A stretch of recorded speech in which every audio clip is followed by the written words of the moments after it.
সুপ্রিয় শিক্ষার্থীরা,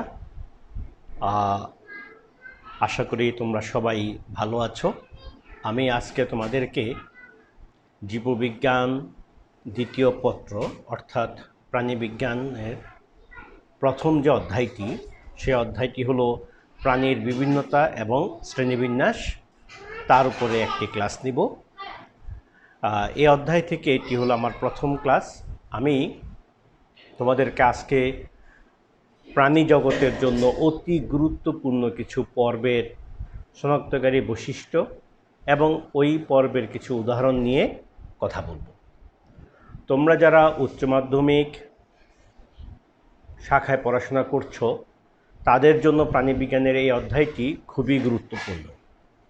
কারণ এই অধ্যায়টি সম্পর্কে যদি তোমার বেসিক নলেজটা ভালো থাকে, তাহলে তুমি পরবর্তী অধ্যায়গুলো ভালো করে বুঝবে এবং প্রাণীবিজ্ঞানের যে মৌলিক কিছু বিষয় আছে, সেই বিষয়গুলো তোমরা সহজেই অনুধাবন করতে পারবে। তাহলে প্রাণীবিজ্ঞান বিষয়টি ভালো করে বুঝতে হলে এই প্রথম যে অধ্যায়টি, এই অধ্যায়টিকে খুব ভালো করে অনুধাবন করতে হবে।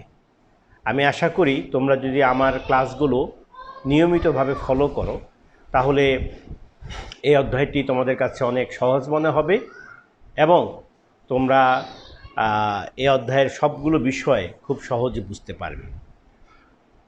তোমাদের অধ্যায়টি সম্পর্কে এবং আমার এই ক্লাস সম্পর্কে যদি কোনো জিজ্ঞাসা থাকে, তোমরা আমাকে কমেন্ট করে জানাবে কমেন্ট বক্সে। ইভেন তোমরা আমার মোবাইলেও SMS করে আমাকে তোমাদের প্রশ্নগুলো দিতে পারো। আমি আগামী ক্লাসগুলোতে তোমাদের এই প্রশ্নের উত্তর আমি দেওয়ার চেষ্টা করব। তাহলে আমরা আজকের পড়াশোনায় চলে আসি। একটা বিষয় মনে রাখতে হবে, পৃথিবীর এই প্রাণীর জগতের যে বিস্তারটা, এটা কিন্তু ব্যাপক। সভ্যতার শুরু থেকে, অর্থাৎ বলা চলে যখন থেকে মানুষ চিন্তা করলেন যে প্রাণী সম্পর্কে আমাদের জানতে হবে যদি আমরা আমাদের শ্রেষ্ঠত্ব অন্যান্য প্রাণীদের উপর রাখতে চাই। সেই সক্রেটিস থেকে শুরু করেই এই সায়েন্সের উৎপত্তি। তো প্রাণীদের সম্পর্কে ভালো করে জানতে হলে একটা সিস্টেমিক ওয়েতে লেখাপড়া করতে হবে, যার কারণে আমরা প্রাণীদেরকে শ্রেণীবিন্যাস করেছি। কি কি ভিত্তি ধরে শ্রেণীবিন্যাস করেছে তার উপর আমার একটি ক্লাস থাকবে, তোমরা দেখলে বুঝতে পারবে। আমি আজকে সহজভাবে উল্লেখযোগ্য কয়েকটি পর্বের কথা বলবো। তোমাদের এই বইটাতে যদি তোমরা একটু খেয়াল করে দেখো, আমরা এখানে তোমাদেরকে 9টি মেজর ফাইলা সম্পর্কে কথা বলেছি। তাহলে আমি একটু সহজে বলতে চাই এইভাবে, পুরা পৃথিবীর প্রাণীদেরকে আমরা অর্থাৎ বিজ্ঞানীরা দুটি পর্বে ভাগ করেছেন। একটাকে আমরা বলি মেজর ফাইলা, আরেকটাকে বলি আমরা কি মাইনর। অর্থাৎ যে সমস্ত পর্বের, অর্থাৎ প্রাণী জগৎকে বোঝার জন্য আমরা অনেকগুলো পর্বে ভাগ করেছি। আমরা যদি তোমাদের আরেকটু বলতে চাই, এখানে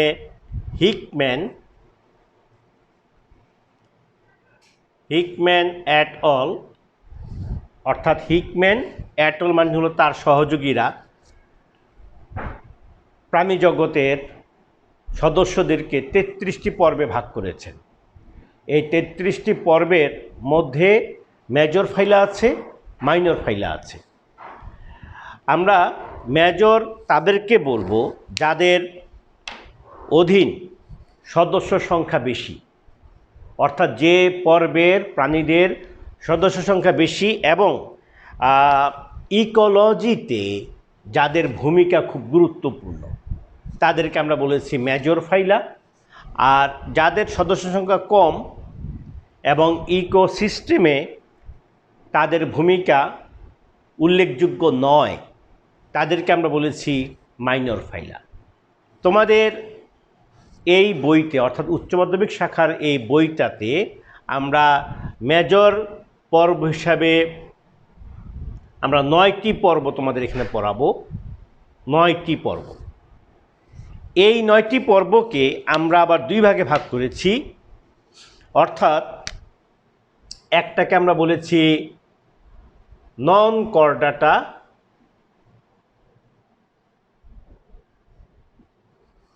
আরেকটাকে বলেছি আমরা কর্ডাটা।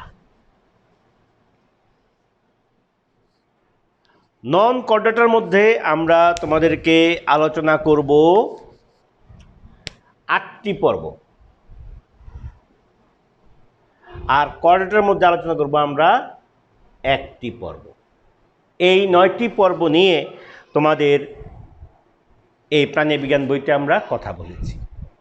তাহলে আমরা জানলাম যে হিকম্যান অ্যাট অল তারা যে 33টি পর্বের কথা বলেছেন, সেখানে মেজর অর্থাৎ বড় পর্ব আছে 9টি। সেই 9টি বড় পর্ব নিয়েই আমরা এই অধ্যায়ে কথা বলবো। সেই 9টি পর্বকে আমরা আবার 2টি ভাগে ভাগ করেছি। একটাকে বলেছি নন কর্ডেট, একটাকে বলেছি কর্ডেট। নন কর্ডেট কি কিংবা কর্ডেট কি, এটা আমি তোমাদেরকে আগামী একটি ক্লাসে আমি তোমাদের এই বিষয়ে আরও বিস্তারিত কথা বলবো।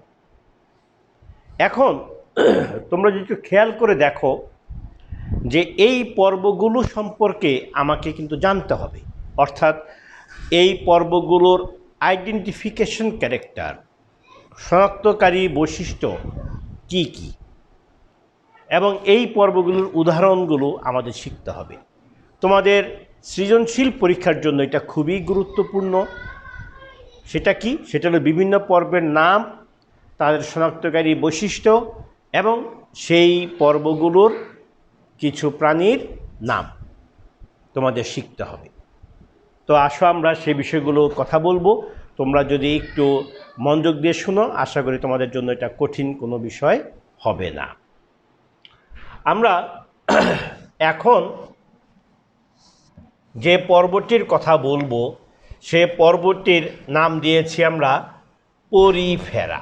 অর্থাৎ একটু খেয়াল করে শুনো, তোমাদের প্রথমেই পর্বগুলোর নাম আগে শিখতে হবে।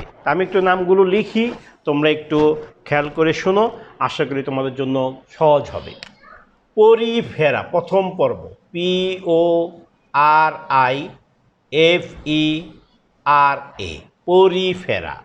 দেন নিডেরিয়া, নিডেরিয়া। দেন প্ল্যাটিহেলমিনথিস, প্ল্যাটিহেলমিনথিস,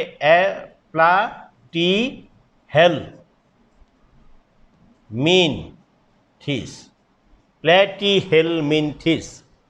নেমাটোডা,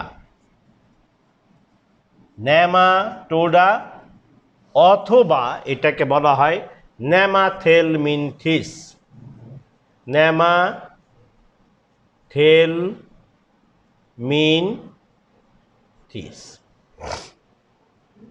ঠিক আছে? তারপরে আমরা বলবো মোলাস্কা, মোলাস্কা। তাহলে এইটাকে পর্বগুলো পরিফেরা, নিডেরিয়া, প্ল্যাটিহেলমিনথিস, নেমাটোডা বা Nemathelminthes, Mollusca. Then Annelida, Annelida, arthropoda,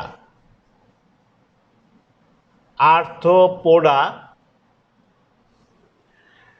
Echinodermata, Echinodermata and chordata.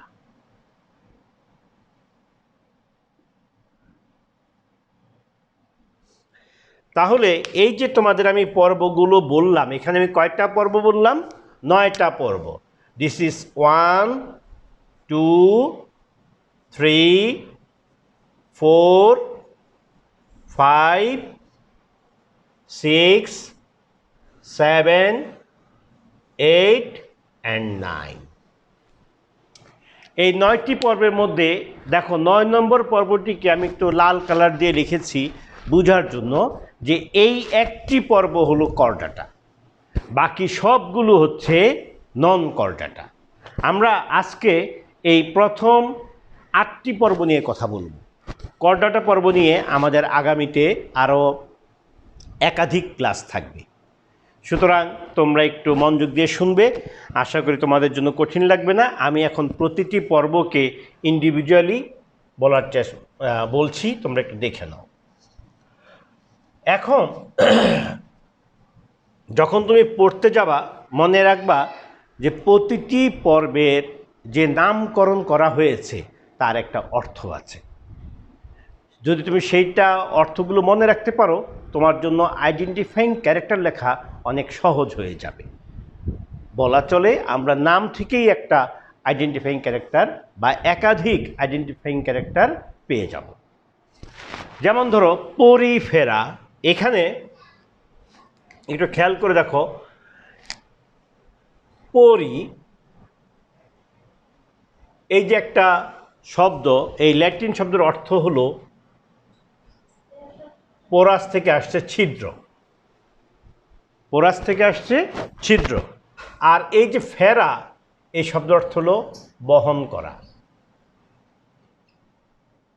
অর্থাৎ এই পর্বের প্রাণীরা তাদের শরীরে অসংখ্য ছিদ্র বহন করে, এই জন্য এদেরকে একটা বিশেষ নাম দেওয়া হয়েছে, এরা হলো ছিদ্রালো প্রাণী। ছিদ্রালো প্রাণী। তাহলে আমরা আসো এই নাম থেকেই আইডেন্টিফাইং ক্যারেক্টার নিয়ে আসি। যেমন আমরা লিখব 1 নম্বরে কি লিখতে পারি? আমরা লিখতে পারি এদের দেহে অস্টিয়া, অস্টিয়া নামক ছিদ্র থাকে। আরও লিখতে পারি এদের দেহে স্পঞ্জশীল, স্পঞ্জশীল গহ্বর থাকে, গহ্বর থাকে যা অস্কুলাম, অস্কুলাম দ্বারা উন্মুক্ত।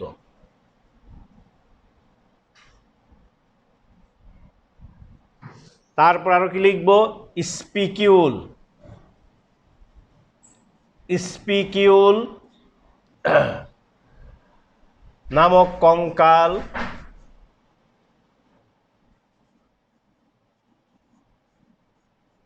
বা স্পঞ্জিন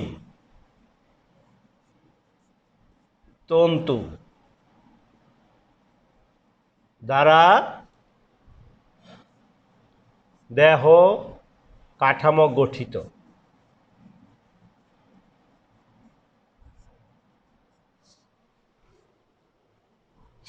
তারপর আরো কি লিখতে পারি আমরা?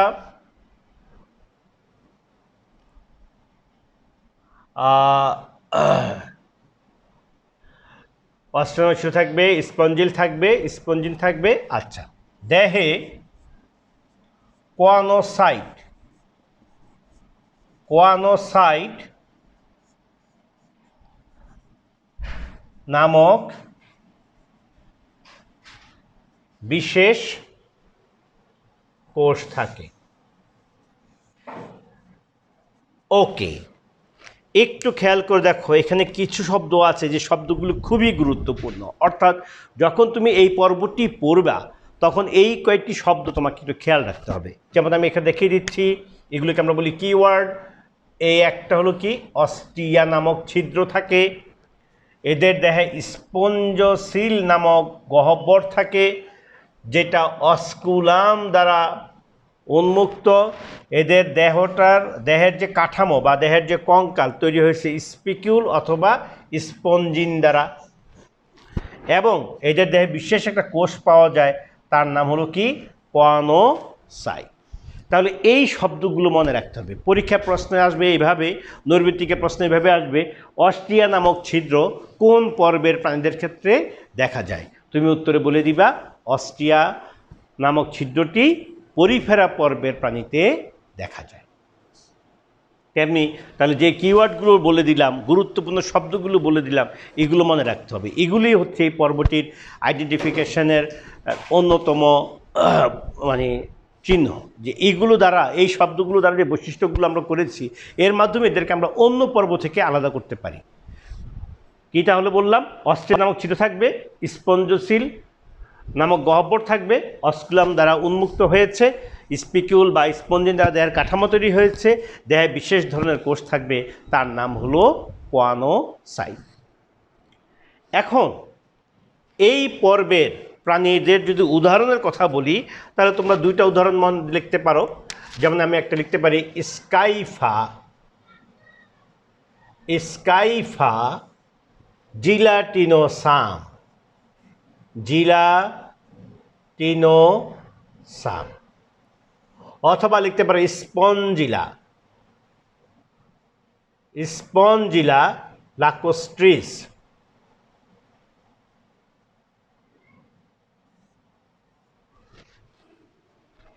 এদের কমন নাম হলো স্পঞ্জ, এদের কমন নাম হলো স্পঞ্জ। তোমরা পরীক্ষাতে যখন এক্সাম্পলগুলো লিখবে, অবশ্যই মনে রাখতে হবে এক্সাম্পলগুলো তোমরা বৈজ্ঞানিক নামে দিবে।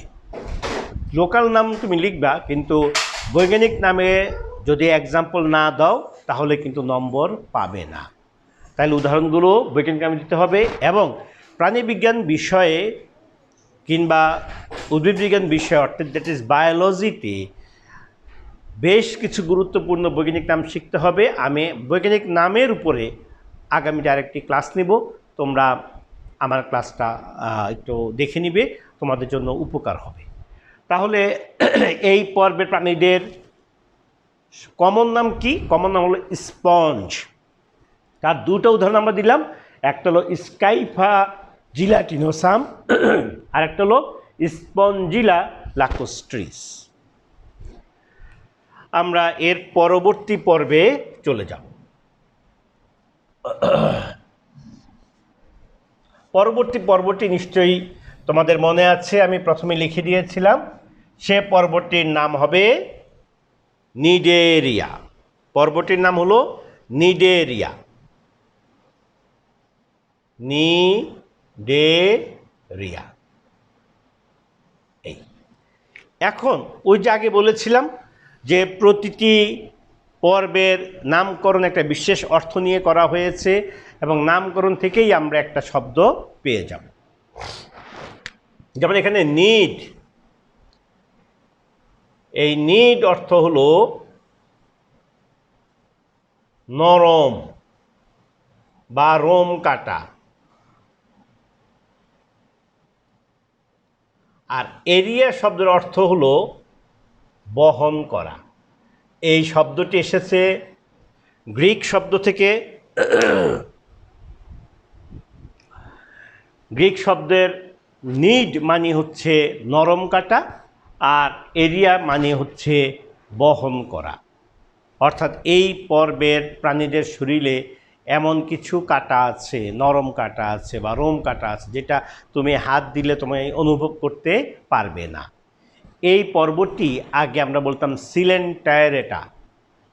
সিলেন্টেরাটা কেন বলা হয়েছিল? কারণ সিলেন্টেরন নামক গহ্বর এই পর্বে পাওয়া যায়, এই জন্য তার নাম ছিল সিলেন্টেরন। কিন্তু আধুনিককালে বিজ্ঞানীরা এখন এর নাম দিয়েছেন নিডেরিয়া।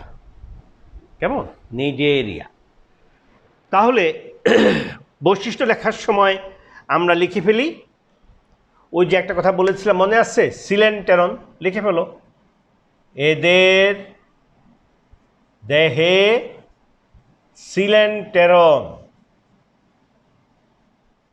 সিলেন্টেরন নামক গ্যাস্ট্রোভাস্কুলার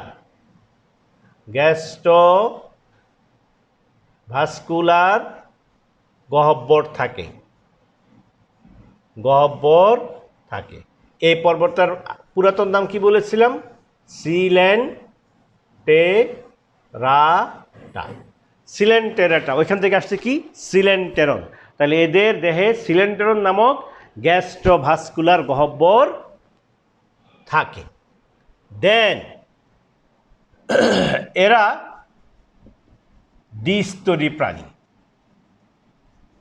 দ্বিস্তরী কেমন দ্বিস্তরী? বাইরের স্তরের নাম হচ্ছে অ্যাক্টোডার্ম, ভিতরের স্তরের নাম হচ্ছে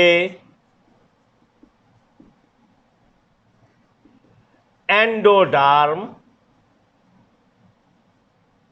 এবং এই দুটি স্তরের মাঝে অকুশীয় মেসোগ্লিয়া বিদ্যমান। আমরা আরও বলতে পারি এই পর্বের প্রাণীদের জীবনে দুটি গুরুত্বপূর্ণ দশা দেখা যায়, একটা হলো পলিপ এবং মেডুসা।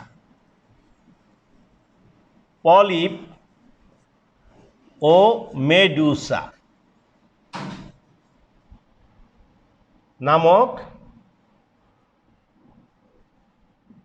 দুটি দশা দেখা যায়। আচ্ছা, এখানে একটু মনে রাখবা, খেয়াল রাখতে হবে এই কথাটা। এই যে আমি বললাম পলিপ একটা দশা, আর এই যে একটা দশা বললাম মেডুসা একটা দশা, এদের মধ্যে মেডুসা দ্যাট ইজ ফার্স্ট অক্ষর শুরু হয়েছে এম দ্বারা। এম মিন্স মোশন, গতি, অর্থাৎ এই দশাটা হলো সচল এবং যৌন জননে সক্ষম। তাহলে আমরা জানলাম নিডেরিয়া পর্বের প্রাণীদের জীবনে দুটি দশা থাকে, একটা হলো পলিপ দশা, একটা হলো মেডুসা দশা। মেডুসা দশাটা হলো সচল এবং যৌন জননে সক্ষম। তাহলে এই যে একটা পর্বের কথা বললাম নিডেরিয়া, তার কিওয়ার্ডগুলো কি কি, গুরুত্বপূর্ণ শব্দগুলো কি কি, যার মাধ্যমে এদেরকে আমরা চিনতে পারবো, সেটা কি? সিলেন্টেরন। তাহলে এদের শরীরে একটি গহ্বর আছে যার নাম হলো সিলেন্টেরন। এই গহ্বরটি একই সাথে মুখ এবং পায়ুর কাজ করে, তার নাম কি? সিলেন্টেরন। এরা কেমন প্রাণী? এরা হলো দ্বিস্তরী প্রাণী। এদের বাইরের স্তর হলো অ্যাক্টোডার্ম, ভিতরের স্তর হলো এন্ডোডার্ম। দুই কোষের মাঝে কে আছে? মেসোগ্লিয়া আছে। তাহলে মেসোগ্লিয়া এটাই হলো এদের আইডেন্টিফাইং ক্যারেক্টার। তারপর আবার বলেছি যে পলিপ এবং মেডুসা নামক, এই যে পলিপ এবং এই মেডুসা নামক দুটি দশা আছে। তাহলে এই যে শব্দগুলো, এই শব্দগুলো তোমাকে একটু মনে রাখতে হবে। এই শব্দগুলো মনে রাখলেই তুমি আইডেন্টিফাইং ক্যারেক্টার বলতে পারবে। এখন এই পর্বের প্রাণীদের দুইটা উদাহরণ আমরা দিতে পারি। উদাহরণ তোমরা দুটা এই জন্য বলছি, একটা লিখতে হবে পরীক্ষায়, কিন্তু যারা একটু অ্যাডভান্স স্টুডেন্ট তোমরা চেষ্টা করবা দুটি বা আরও বেশি উদাহরণ মনে রাখার জন্য। কারণ যে যত বেশি প্রাণীর নাম মনে রাখতে পারবা, প্রাণী চিনতে পারবা, তার জন্য তো ভালো। কারণ আমরা দেখেছি ভর্তি পরীক্ষায় বৈজ্ঞানিক নাম থেকে প্রশ্ন আসে। তো সবচেয়ে স্ট্যান্ডার্ড হলো অ্যাটলিস্ট দুটা করে নাম মনে রাখা। উদাহরণ দিচ্ছি, যেমন হাইড্রা ভলগারিস। হাইড্রা, হ্যাঁ, HYDRA, হাইড্রা ভলগারিস, হাইড্রা ভলগারিস। অথবা অরেলিয়া অরিটা, অরেলিয়া অরিটা, এটা হচ্ছে জেলিফিশ।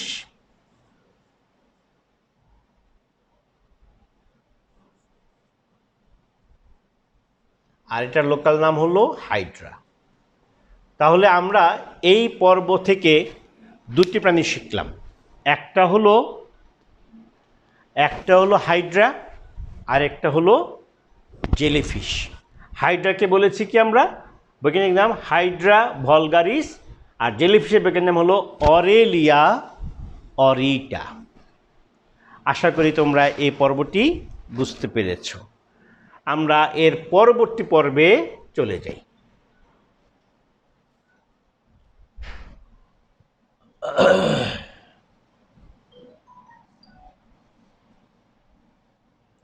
আমরা এর পরের পর্বটা আমাদের কি ছিল তোমাদের মনে আছে? সে পরের পর্বটির নাম হচ্ছে প্ল্যাটিহেলমিনথিস। PLATY, প্ল্যাটিহেলমিনথিস। প্ল্যাটিহেলমিনথিস আগেই বলেছি যে নাম থেকে তোমরা একটা বৈশিষ্ট্য পেয়ে যাবা, তাই নামের অর্থটা আমাকে জানতে হবে। এখানে দেখো, এটাও গ্রিক শব্দ থেকে এসেছে।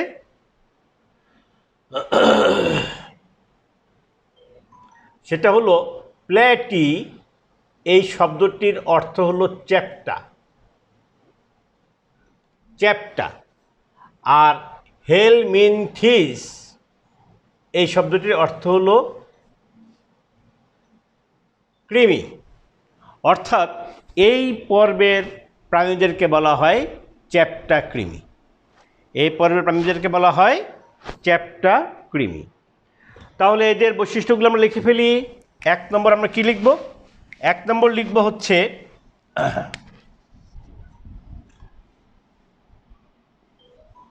এদের দেহ ফিতা বা পাতার ন্যায় চ্যাপ্টা, পাতার ন্যায় চ্যাপ্টা। দেন আমরা কি বলবো? এদের দেহ কিউটিকলে আবৃত,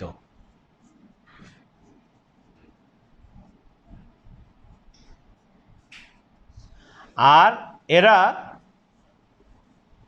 এসিলোমেট।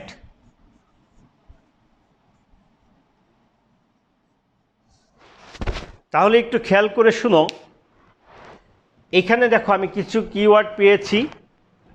এদের দেহটা কিসের মতো চ্যাপ্টা? হয় ফিতার মতো অথবা পাতার মতো। কেমন? চ্যাপ্টা। তাহলে এইটাই ওদের একটা আইডেন্টিফাইং ক্যারেক্টার। এদের দেহ ফিতা বা পাতার ন্যায় চ্যাপ্টা। দেহের আবরণটা কি? কিউটিকলের আবরণ থাকে। আর এরা হলো এসিলোমেট। এসিলোমেট, সিউডোসিলোমেট, সিলোমেট, এই শব্দগুলো তোমাদের সামনে আসবে। অর্থাৎ সিলম থেকে শব্দগুলো এসেছে।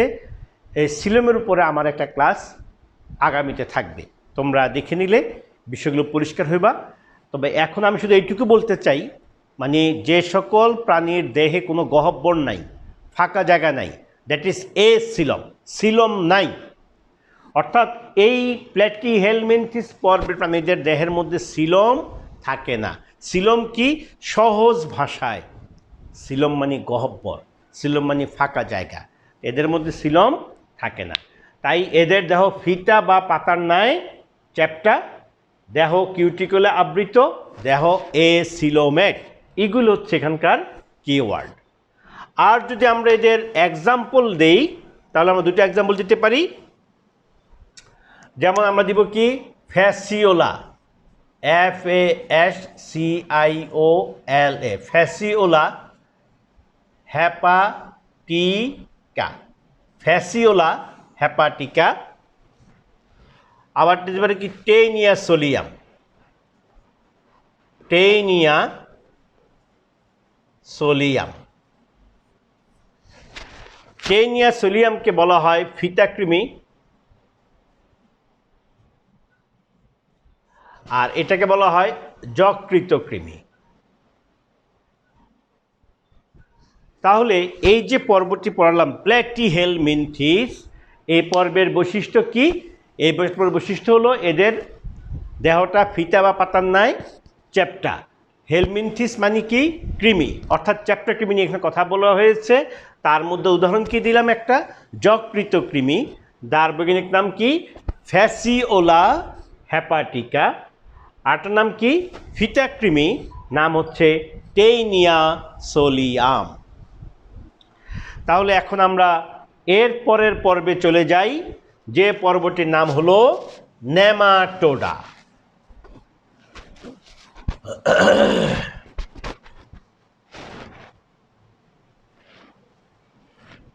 নেমাটোডা, তাহলে পর্বটির নাম হচ্ছে নেমাটোডা, অথবা আরেকটা নাম বলেছিলাম, নামটা কি মনে আছে তোমাদের? সে নামটার নাম কি? নেমাথেলমিনথিস। নেমাথেলমিনথিস।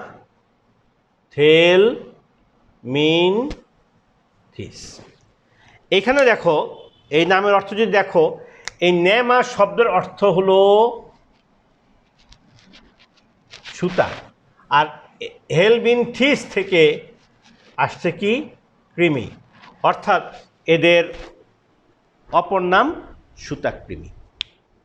তাহলে এদের বৈশিষ্ট্য কি? এক নম্বর দেখো, এখান থেকে পেয়ে গেলাম, দেহ নলাকার, মধ্যভাগ স্ফীত এবং দুপ্রান্ত ক্রমশ সরু।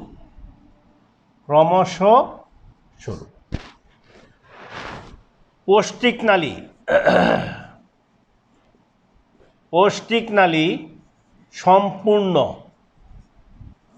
কেমন সম্পূর্ণ? সোজা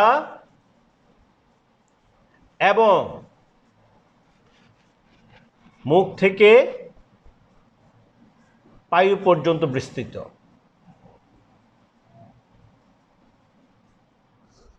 দেন দেহে বৈশিষ্ট্যপূর্ণ ওষ্ঠ বিদ্যমান। তাহলে এখানেও তোমরা কিছু আইডেন্টিফাইং ক্যারেক্টার দেখতে পাবে, যেমন দেহটা হচ্ছে নলাকার, মধ্যভাগ হলো স্ফীত, দুপ্রান্ত হলো ক্রমশ সরু। এদের পৌষ্টিক নালীটা কি? সম্পূর্ণ এবং মুখ থেকে পায়ু পর্যন্ত বিস্তৃত, এবং দেহে কি ধরনের একটা বিদ্যমান? বিশেষ ধরনের একটা ওষ্ঠ আছে, বৈশিষ্ট্যপূর্ণ ওষ্ঠ আছে। এরকম ওষ্ঠ অন্য প্রাণীতে পাওয়া যাবে না। এরা দ্বিপার্শ্বীয় প্রতিসময়দের দেহ। তাহলে নেমাটোডা কৃমিটা দেখতে সুতার মতো, যার মধ্যভাগ স্ফীত, দুই প্রান্ত ক্রমশ সরু। এদের যদি এক্সাম্পল মনে রাখতে চাও, তাহলে আমরা এখানে দুটো এক্সাম্পল দিতে পারি। যেমন ধরো, আমরা এক্সাম্পল হিসেবে দিতে পারি Ascaris lumbricoides. Ascaris lumbricoides, lumbricoides, Ascaris lumbricoides. দিতে পারি লোয়া লোয়া। এটাকে আমরা বলছি সুতাকৃমি অবলিক গোলকৃমি, এর অপর নাম।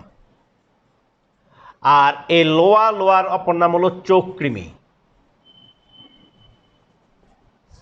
তাহলে তোমরা দেখলা যে নেমাটোডা যে পর্বটি, এই পর্বের মধ্যে কি থাকবে? দেহ সুতার মতো থাকবে, পৌষ্টিক নালী কমপ্লিট, মুখ থেকে পায়ু পর্যন্ত থাকবে, আর দেহের মধ্যে বিশেষ ধরনের কি থাকবে? ওষ্ঠ থাকবে। আর এর এক্সাম্পল হিসেবে আমরা কী দিয়েছি? অ্যাসকারিস লুম্ব্রিকয়েডিস বা গোলকৃমি, আর একটা কৃমির নাম দিচ্ছি কি? লোয়া লোয়া। আশা করি তোমরা বুঝতে পেরেছ। তো আমরা তারপরের পর্বটায় চলে যাচ্ছি। আমরা এর পরের পর্বটা হলো আমাদের মোলাস্কা। মোলাস্কা যে পর্বটি, মোলাস্কা, MOLLUSCA, মোলাস্কা, এই পর্বটির অর্থ হলো কি? তোমার মোলাস্কাস শব্দের অর্থ হলো নরম। মোলাস্কাস শব্দের অর্থ হলো নরম।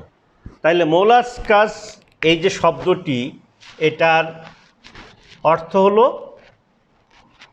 নরম, এটার অর্থ হলো নরম। তাহলে এদের বৈশিষ্ট্য আমরা কি পাবো? এক, লেখা দাও, দেহ, এদের দেহ নরম, মাংসল, দেহ মেন্টল নামক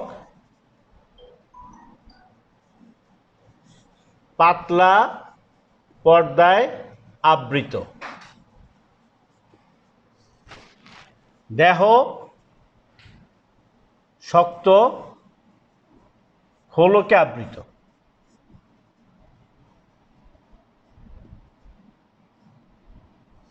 তারপরে কি? পৌষ্টিক নালী পেঁচানো, ইউ আকৃতির। তাহলে এখানকার গুরুত্বপূর্ণ শব্দগুলি দেখো। এদের দেহটা হচ্ছে কি? নরম এবং মাংসল দেহ।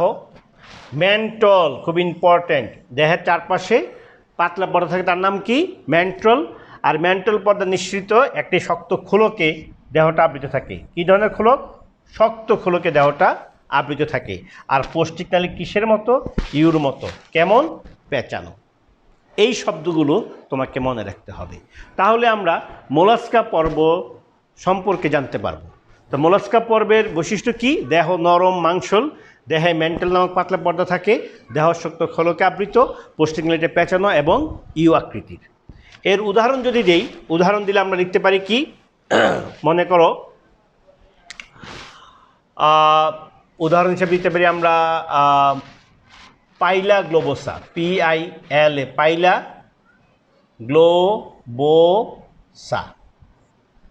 আর দিতে পারি কি? পিংটাডা, PINCTADA, পিংটাডা ভলগারিস। এটা হচ্ছে শামুক, যার অপর নাম আপেল শামুক। এটা হলো ঝিনুক, এই ঝিনুক থেকে মুক্তা তৈরি হয়। তাহলে শামুক, ঝিনুক এরা হচ্ছে মোলাস্কা পর্বের উদাহরণ। আশা করি তোমরা বুঝতে পেরেছ। তাহলে আমরা মোলাস্কা পর্বের উদাহরণ হিসেবে কী দিলাম? শামুক এবং ঝিনুক। শামুকের নাম কি? পাইলা গ্লোবোসা। ঝিনুকের নাম কি? পিংটাডা ভলগারিস।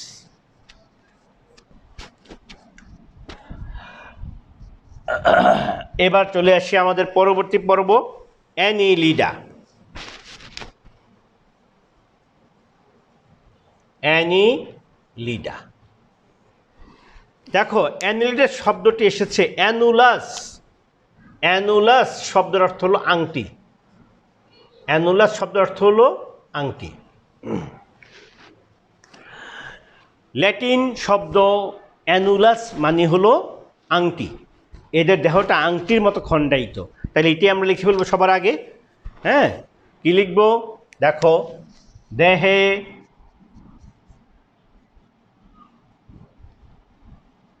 দেহ আংটির ন্যায় খণ্ডায়িত। আংটির ন্যায় খণ্ডায়িত। নেফ্রিডিয়া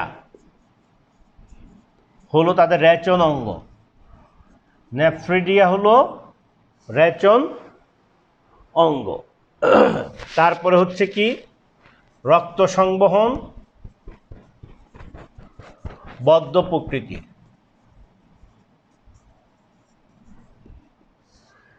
তাহলে এইখানে কতগুলো কথা একটু মনে রাখতে হবে। দেহের মধ্যে কি আছে?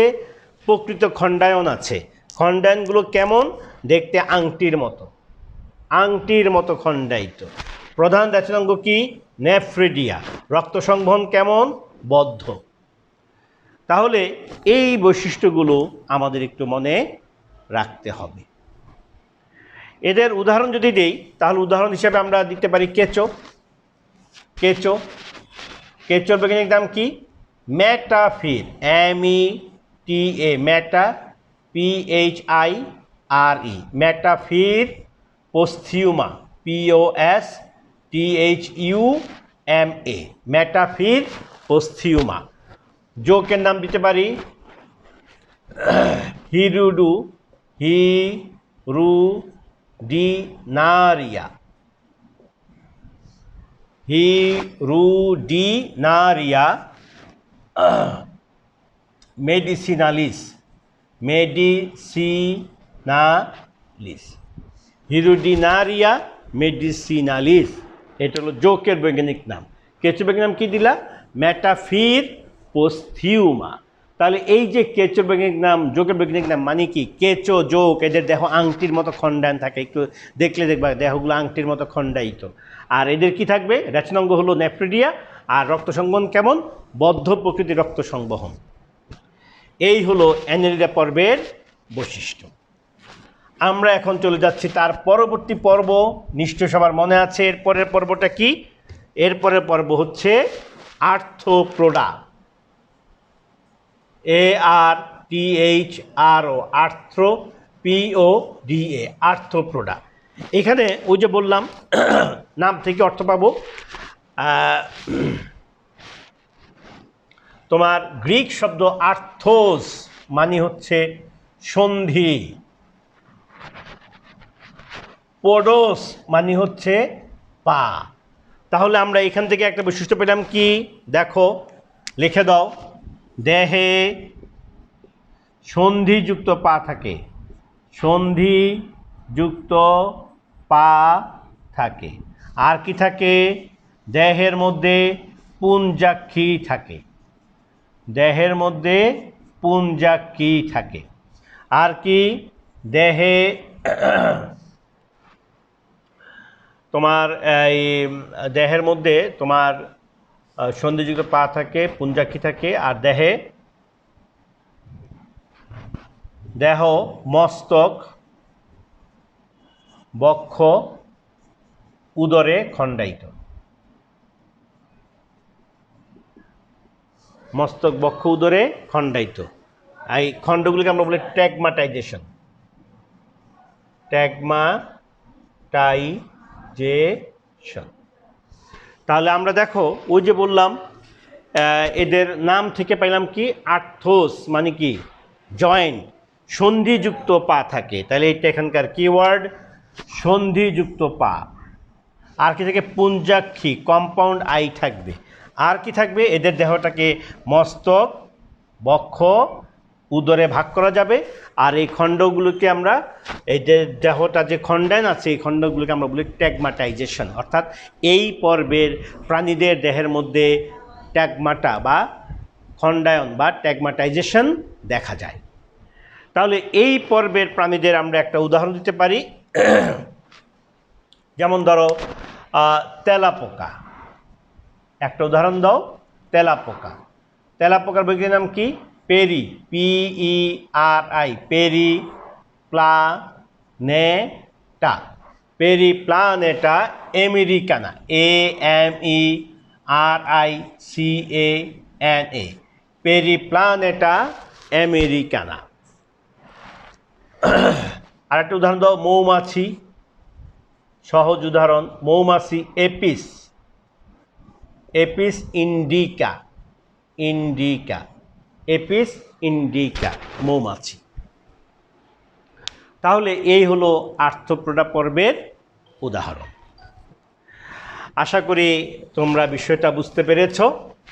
আমাদের আজকের সর্বশেষ পর্বটি আমরা এখন কথা বলবো, তার নাম হচ্ছে ইকাইনোডার্মাটা। তার নাম হচ্ছে ইকাইনোডার্মাটা, ECHINO, ইকাইনো, DERMATA, ইকাইনোডার্মাটা। ইকাইনোডার্মাটার যদি আমরা নাম থেকে সব অর্থ নিই, কেমন? ল্যাটিন শব্দ ইকাইনোস মানে হচ্ছে কাটা, ডার্মিস মানে হচ্ছে ত্বক। তাহলে এখান থেকে আমরা লিখে ফেলি, এক নম্বর বৈশিষ্ট্য আমরা লিখে ফেলি, দেহ ত্বক কণ্টকযুক্ত, দেহ ত্বক কণ্টকযুক্ত। তারপরে দেহে বিশেষ ধরনের পানি সংবহন তন্ত্র বিদ্যমান। পানি সংবহন তন্ত্র বিদ্যমান। তারপরে আসো, দেহে নালিকা পথ থাকে। তারপরে দেহ ওরাল ও অ্যাবওরাল। হ্যাঁ, দেহ ওরাল এবং অ্যাবওরাল তলে বিন্যস্ত। আচ্ছা, এখানে একটু ওয়ার্ডগুলো দেখো। আমি বলেছি প্রতিটি পর্বের কিছু শব্দ আছে যার মাধ্যমে পর্বটিকে আইডেন্টিফাই করা যায়। যেমন এখানে কি আছে, এদের ত্বকের মধ্যে কাটা আছে, দেহ ত্বক কণ্টকযুক্ত। পানি সংবহন তন্ত্র এটা বিশেষ ধরনের স্পেশাল টাইপ। এদের কি আছে, টিউব ফিড আছে, নালিকা পদ আছে। এদের দেহটাকে ওরাল এবং অ্যাবোরাল এই দুইটার তলে ভাগ করা যায়। উপরটা ওরাল, নিচেরটা হলো অ্যাবোরাল। আরও আছে এদের মধ্যে রক্ত সংবন্ধন নাই, তার পরিবর্তে হিমালতন্ত্র বা পেরিহিমালতন্ত্র দেখা যায়। এই শব্দগুলো একটু খেয়াল রাখতে হবে। হ্যাঁ, এটাও আমি লিখে দিচ্ছি। এদের মধ্যে কি আছে, হিমালতন্ত্র ও পেরিহিমালতন্ত্র থাকে। পেরিহিমালতন্ত্র থাকে, অর্থাৎ এদের দেহে রক্ত সংবহন নাই। রক্ত সংবহনের পরিবর্তে এদের মধ্যে কি থাকে, হিমালতন্ত্র থাকে বা পেরিহিমালতন্ত্র থাকে। এই যে শব্দগুলো, এই শব্দগুলো আমাদেরকে একটু মনে রাখতে হবে। এগুলো হলো এই পর্বের কিওয়ার্ড, এবং এই শব্দগুলো দিয়েই আমরা এই পর্বের শনাক্তকারী বৈশিষ্ট্যগুলোকে বের করতে পারি। এদের উদাহরণ যদি বলে দিই, এর উদাহরণ আমরা সবাই জানি, তারা মাছ। হ্যাঁ, এটার উপযোগ মানে খুব ভালো উদাহরণ অ্যাস্টেরিয়াস রুবেন্স, RUBENS, অ্যাস্টেরিয়াস রুবেন্স। অথবা এর আরেকটা মধ্যে হচ্ছে অ্যাস্টোপেকটিন ভলগারিস। তাহলে এরা হলো তারা মাছ বা সমুদ্র তারা। হ্যাঁ, বা এটাকে আমরা বলি কি, সমুদ্র তারা। তাহলে এই যে ইকাইনোডার্মাটাকে খুব সহজে কেমন চিনবা, যে এরা হচ্ছে এমন প্রাণী যাদের দেহের মধ্যে কাটা, ত্বকের মধ্যে কাটা থাকবে। তারপর তুমি বলে দিলা এদের পানি সংবন্ধনটা স্পেশাল ধরনের, এদের নালিকা পথ থাকে, এদের দেহের মধ্যে ওরাল এবং অ্যাবোরাল তল থাকে, এদের মধ্যে হিমালতন্ত্র এবং পেরিহিমালতন্ত্র থাকে। কেমন, এগুলো হচ্ছে এদের অন্যতম আইডেন্টিফাইং ক্যারেক্টার। এগুলো একটু আমাদের মনে রাখতে হবে। আর এই পর্বের একটা উদাহরণ দিয়েছি কি, এরা হলো তারা মাছের অনেকগুলো প্রজাতি আছে। আমি এখানে দুইটা লিখেছি, একটা হলো অ্যাস্টেরিয়াস রুবেন্স, আর একটা লিখেছি অ্যাস্ট্রোপেকটিন ভলগারিস। আর তোমার এই পর্বটা অন্য পর্ব থেকে একদম একটু আলাদা। কেন, এই পর্বের যত সদস্য আছে সবাই হলো সামুদ্রিক। সুতরাং আজকে আমি তোমাদের কি পড়ালাম, আজকে আমি তোমাদেরকে তোমাদের প্রাণীবিজ্ঞান বইয়ের প্রথম অধ্যায়ের অন্তর্গত আমাদের আলোচ্য বিষয় আছে 9টি পর্ব, তার মধ্যে 8টি পর্ব পড়িয়েছি, এবং এই 8টি পর্ব হচ্ছে নন কর্ডেট। 8টি পর্ব হচ্ছে নন কর্ডেট। পর্বগুলো কি কি, Porifera, Cnidaria, Platyhelminthes, Nematoda, Mollusca, Annelida, Arthropoda এবং ইকাইনোডার্মাটা। আমি আশা করি তোমরা আমার এই পর্বগুলো আমি যে বলেছি যেভাবে তোমরা বুঝতে পেরেছ। নিশ্চয়ই কিছু কিওয়ার্ডের কথা আমি বলেছি, যেমন পরিফেরা নাম থেকে পাইবা পোরাস মানে কি, ছিদ্র। তারপরে নিডেরিয়া নাম বা নিডেরিয়ার অপর নাম কি, সিলেন্টেরাটা। হ্যাঁ, এর আগের নাম। তাহলে সেখান থেকে একটা শব্দ পেয়েছি কি, সিলেন্টেরন। আর এই পর্বের প্রাণীদেরকে বলা হয় সমুদ্রের ফুল। এরা খুব দেখতে খুব সুন্দর, এটা সমুদ্রের ফুল বলা হয় এদেরকে। আচ্ছা, তারপরে তোমার এইখানে যখন তুমি আসছো এখানে কতগুলো শব্দ পেয়েছো নিশ্চয়ই, এটা দ্বিস্তরী, মেসোগ্লিয়া, সিলেন্টেরন, হ্যাঁ, পলিপ, মেডুসা, দশাগুলো খেয়াল রাখতে হবে। এর আগে যে বলেছি পরিফেরা, তার কিওয়ার্ডগুলো কী কী সেটাও বলতে হবে। ছিদ্র পানি আছে, ছিদ্রটার নাম কি? অস্টিয়া। বিশেষ কোষ আছে, নাম কি? কর্নোসাইট। একটা গহ্বর আছে, নাম কি? স্পঞ্জোসিল। গহ্বর উন্নত হয়েছে কী দ্বারা? অস্কুলাম দ্বারা। দেহের অন্তকঙ্কাল কি হয়? স্পিকিউল অথবা স্পঞ্জিন। তারপরে প্ল্যাটিহেলমিনথিস এবং নেমাথেলমিনথিস বা নেমাটোডা, দুটো হলো কৃমি, অর্থাৎ এই দুটি পর্ব শুধু কৃমি নিয়ে কথা বলেছে। প্ল্যাটিহেলমিনথিস চ্যাপ্টা কৃমি, নেমাটোডা হলো সুতা কৃমি। চ্যাপ্টা কৃমির উদাহরণ হচ্ছে দিছি দুটা, একটা দিছি ফ্যাসিউলা হেপাটিকা অর্থাৎ যকৃত কৃমি, আরেকটা দিচ্ছি টেইনিয়া সোলিয়াম ফিটা কৃমি। এদের একটা কথা মনে রাখতে পারি কি? এ সিলোমেট, অর্থাৎ এদের দেহের মধ্যে কোনো সিলোম নাই। নেমাটোডার কথা বলছো, সিউডোসিলোমেট। নেমাটোডার ক্ষেত্রে বৈশিষ্ট্যটা আমি লিখেছি কি না আমার এই মুহূর্তে মনে পড়ছে না, তবে নেমাটোডা যে পর্ব, নেমাটোডা, এদের মধ্যে একটা কথা অবশ্যই মনে রাখতে হবে, এটা হলো সিউডোসিলোমেট। সিউডোসিলোমেট, এই কথাটা অবশ্যই নেমাটোডার ক্ষেত্রে মনে রাখতে হবে। সেটা কি?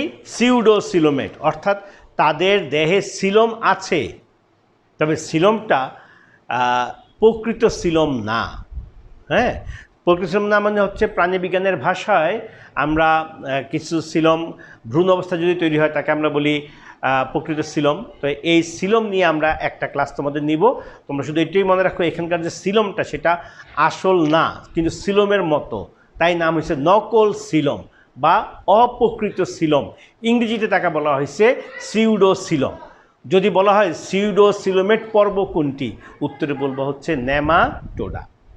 তারপর আমি তোমাদেরকে বলেছি মোলাস্কা, শামুক ঝিনুক এই পর্বের অন্তর্গত। দেহটা খুব শক্ত আবরণ আবৃত, দেহের ভিতরে দেহটা একদম নরম, দেহের চারপাশে একটা পর্দা আছে, নাম কি?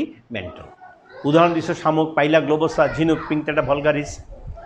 তারপরে অ্যানিলিডা, কেঁচো, অ্যানুলাস আংটির মতো খণ্ডায়িত। কেঁচোর নেফ্রিডিয়া হলো তাদের কি? নেফ্রিডিয়া হলো তাদের রেচনাঙ্গ। একইভাবে আর্থ্রোপোডা পর্বের প্রাণী যারা, তাদের রেচনাঙ্গের কথা মনে রাখতে হবে, মালপিজিয়ান নালিকা। মালপিজিয়ান নালিকা, এটা বৈশিষ্ট্যের সময় উল্লেখ করি নাই, কিন্তু এটা খুবই ইম্পর্টেন্ট। আর্থ্রোপোডা পর্বের প্রাণীদের রেচন অঙ্গের নাম হলো মালপিজিয়ান নালিকা, এটা মনে রাখতে হবে। আচ্ছা, তারপরে আমরা তোমাদেরকে ইকানোডার্মাটার কথা বলেছি, যে দেহত্বক কণ্টকযুক্ত, ঠিক আছে, তারা মাছ বা সমুদ্র তারা এর অন্তর্গত। আর এদের দেহের মধ্যে দুটো বিশেষ এরিয়া ভাগ করেছি, উপরটাকে বলছি কি? ওরাল, নিচটাকে বলছি কি? Aboral. This is aboral, this is oral. তারপর আমরা আরও কথা বলেছি, পানি সংবন্ধটা আছে, স্পেশাল ধরনের নালিকা পদ আছে, কেমন? এই যে কিওয়ার্ডগুলো বললাম, এগুলো যদি মনে রাখো আর এদের নামের অর্থ যদি মনে রাখো, তাহলে তোমাদের জন্য এই অধ্যায়টি মোটেও কঠিন হবে না। তো আশা করি তোমরা এই অধ্যায়টি ভালো করে পড়তে পারবে। তো তোমাদের একটা হোমওয়ার্ক বাসায় দিয়ে দিচ্ছি, তোমরা একটু বাসায় একটু এটা প্র্যাকটিস করবা, যে তোমরা দেখবা যে প্রতিটি পর্বের, কেমন, বাসায় একটু অনুশীলন করবে যে প্রতিটি পর্বের নামকরণ কোন ভাষা থেকে হয়েছে আর কোন বিজ্ঞানী এই পর্বগুলোর নামকরণ করেছেন। তোমরা বাসায় একটু দেখবে, আর যদি কোনো জিজ্ঞাসা থাকে আমাকে কমেন্ট বক্সে তোমরা কমেন্ট করে দিবে অথবা SMS করে জানাবে। আগামী ক্লাসে আমরা এই তোমাদের প্রাণীবিজ্ঞান প্রথম অধ্যায়ের দ্বিতীয় ক্লাসটিতে অন্য একটি বিষয় নিয়ে কথা বলবো, অর্থাৎ দ্যাট ইজ করডাটা পর্ব নিয়ে কথা বলবো। তো আগামী ক্লাসে আমি আবার তোমাদের সবাইকে কাছে পাবো এই প্রত্যাশায় আজকে ক্লাস এখানে শেষ করলাম। সবাই ভালো থাকো, আল্লাহ হাফেজ।